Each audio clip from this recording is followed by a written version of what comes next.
जगज्जालपालं चलत्कण्ठमालं शरश्चन्द्रबालं महादैत्यकालं नभोनीलकायं दुरावारमायं सुपद्मासहायं भजेऽहं भजेऽहम्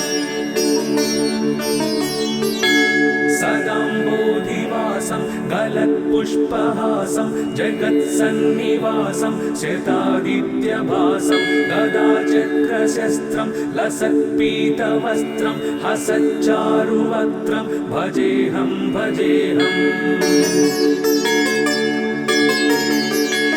रमाकण्ठहारं श्रुतिव्रातसारं जलान्तर्विहारं धराभारहारं चिदानन्दरूपं मनोज्ञस्वरूपं धृतानेकरूपं भजेऽहं भजेऽहम्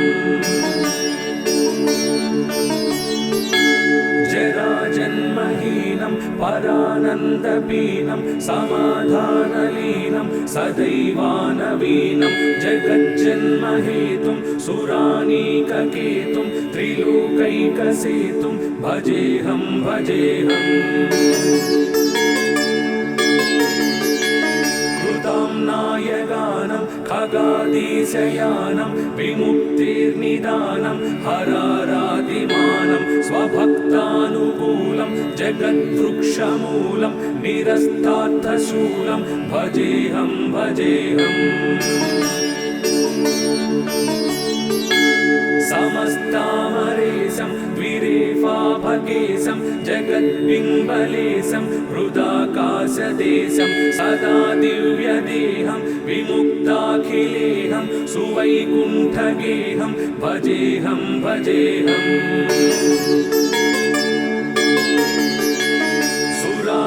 बलिष्ठं त्रिलोकीवरिष्ठं गुरूणां गरिष्ठं स्वरूपैकनिष्ठं सदा युद्धधीरं महावीरवीरं महोम्बोधितीरं भजेऽहं भजेऽहम्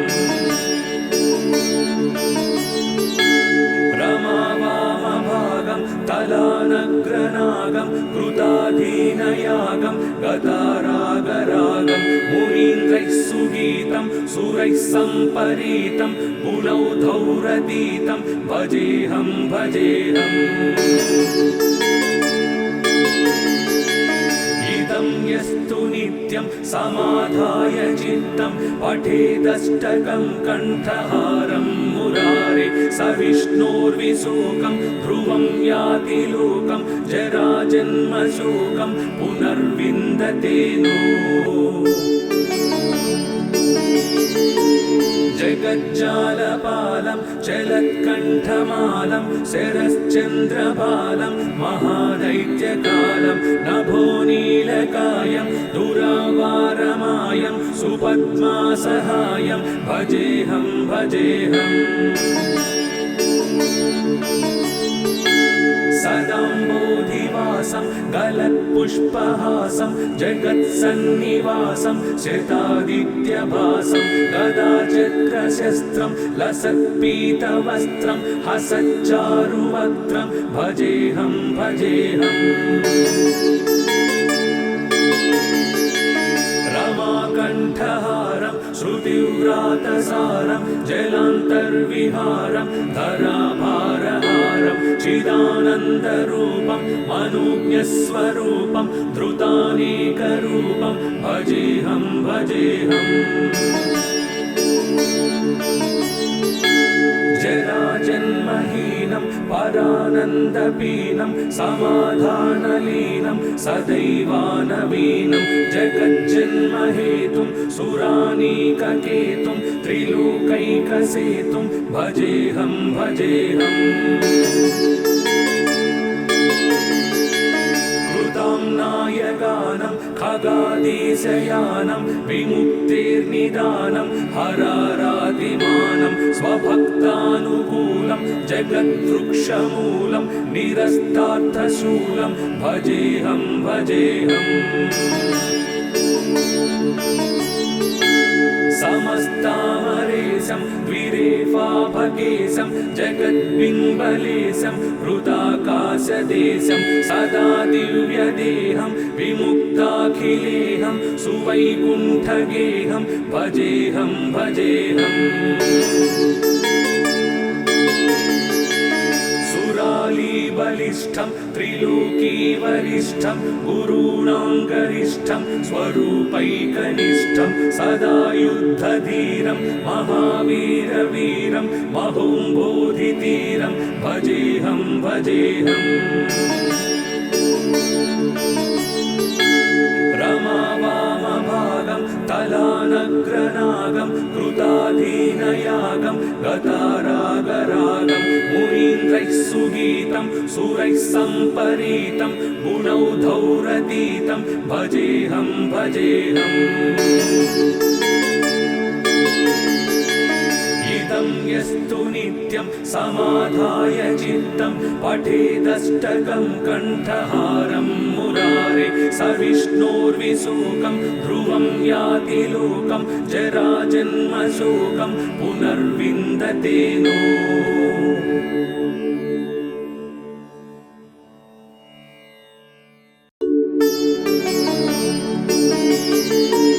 जगज्जालपालं चलत्कण्ठमालं शरश्चन्द्रबालं महादैत्यकालं नभोनीलकायं दुरावारमायं सुपद्मासहायं भजेऽहं भजेऽहम्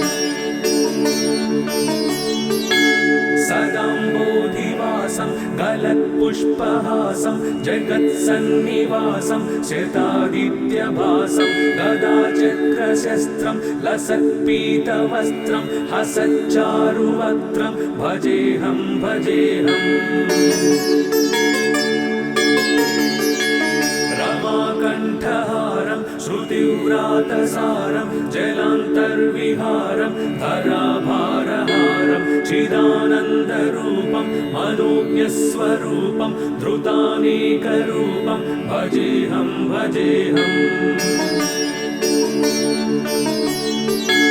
जराजन्महीनं परानन्दपीनं समाधानलीनं सदैवानवीनं जगज्जन्महेतुं सुरानीककेतुं त्रिलोकैकसेतुं भजेऽहं भजेऽहम् नायगानं खगादीशयानं विमुक्तिर्निदानं हरारादिमानं स्वभक्तानुकूलं जगद्वृक्षमूलं निरस्तार्थशूलं भजेऽहं भजेऽहम्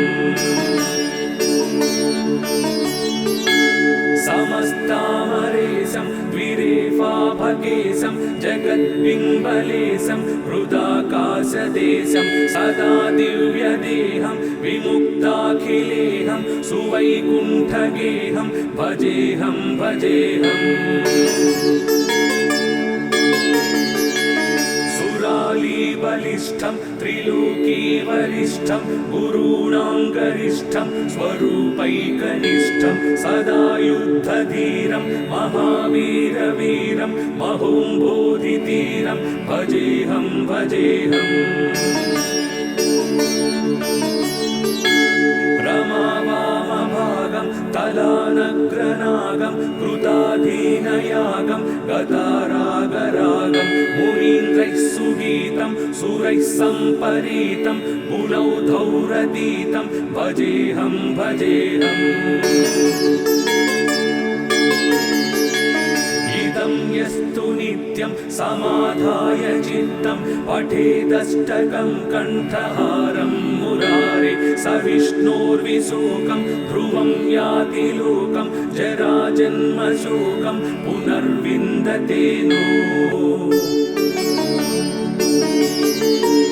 जगज्जालपालं चलत्कण्ठमालं शरश्चन्द्रबालं महादैत्यकालं नभोनीलकायं दुरावारमायं सुपद्मासहायं भजेऽहं भजेऽहम्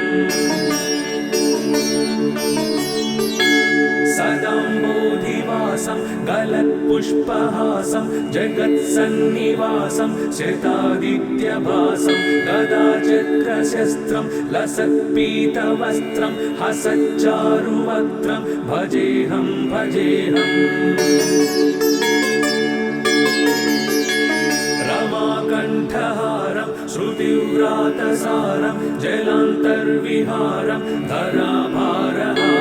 चिदानन्दरूपं मनोज्ञस्वरूपं धृतानेकरूपं भजेऽहं भजेऽहम् जराजन्महीनं परानन्दपीनं समाधानलीनं सदैवानवीनं जगज्जन्महेतुं सुरानीककेतुं त्रिलोकैकसेतुं भजेऽहं भजेऽहम् नायगानं खगादीशयानं विमुक्तिर्निदानं हरारातिमानं स्वभक्तानुकूलं जगद्वृक्षमूलं निरस्तार्थशूलं भजेऽहं भजेऽहम् समस्तामरेशं द्विरेफाभकेशं जगद्बिम्बलेशं हृदाकाशदेशं सदा दिव्यदेहं विमुक्ताखिलेहं सुवैकुण्ठगेहं भजेऽहं भजेऽहम् बलिष्ठं त्रिलोकीवरिष्ठं गुरूणां गरिष्ठं स्वरूपैकनिष्ठं सदा युद्धधीरं महावीरवीरं महोम्बोधितीरं भजेऽहं भजेऽहम् रमावामभागं तलानग्रनागं कृताधीनयागं गतारागरागं मुनीन्द्रैः सुगीतं सुरैः सम्परीतं गुणौधौरतीतं भजेऽहं भजेऽहम् यस्तु नित्यं समाधाय चित्तं पठेदष्टकं कण्ठहारं मुरारे स विष्णोर्विशोकं ध्रुवं याति लोकं जराजन्मशोकं पुनर्विन्दते नो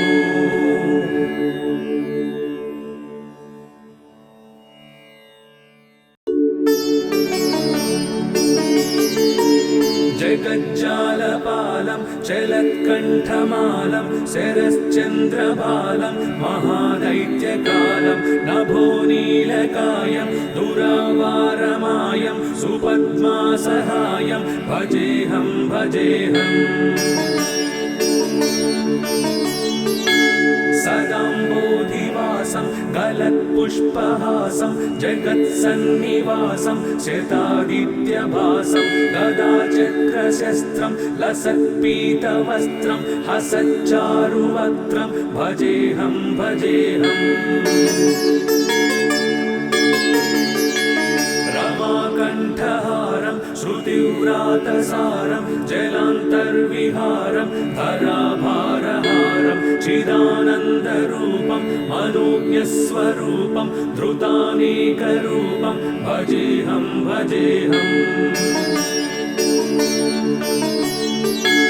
जराजन्महीनं परानन्दपीनं समाधानलीनं सदैवानवीनं जगज्जन्महेतुं सुरानीककेतुं त्रिलोकैकसेतुं भजेऽहं भजेऽहम्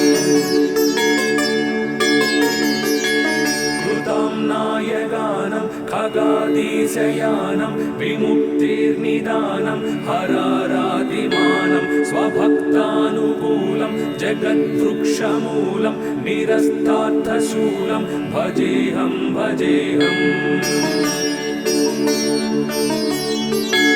समस्तामरेशं द्विरेफाभकेशं जगद्बिम्बलेशं हृदाकाशदेशं सदा दिव्यदेहं विमुक्ताखिलेहं सुवैकुण्ठगेहं भजेऽहं भजेऽहम्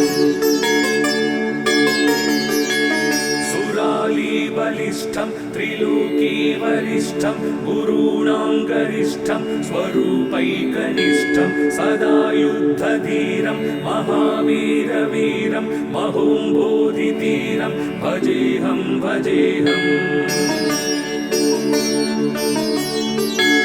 रमावामभागं तलानग्रनागं कृताधीनयागं गतारागरागं मुनीन्द्रैः सुगीतं सुरैः सम्परीतं गुणौधौरतीतं भजेऽहं भजेऽहम् इदं यस्तु नित्यं समाधाय चित्तं पठेदष्टकं कण्ठहारं मुरारे स विष्णोर्विशोकं ध्रुवं याति लोकं जराजन्मशोकं पुनर्विन्दते नो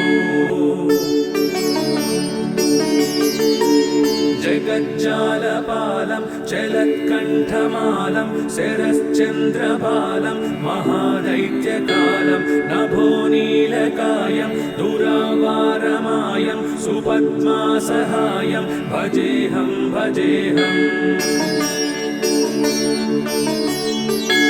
सदाम्बोधिवासं गलत्पुष्पहासं जगत्सन्निवासं शतादित्यभासं गदाचक्रशस्त्रं लसत्पीतवस्त्रं हसच्चारुवक्त्रं भजेऽहं भजेऽहम् रमाकण्ठहारं श्रुतिव्रातसारं जलान्तर्विहारं धराभारहारं चिदानन्दरूपं मनोज्ञस्वरूपं धृतानेकरूपं भजेऽहं भजेऽहम् जराजन्महीनं परानन्दपीनं समाधानलीनं सदैवानवीनं जगज्जन्महेतुं सुरानीककेतुं त्रिलोकैकसेतुं भजेऽहं भजेऽहम्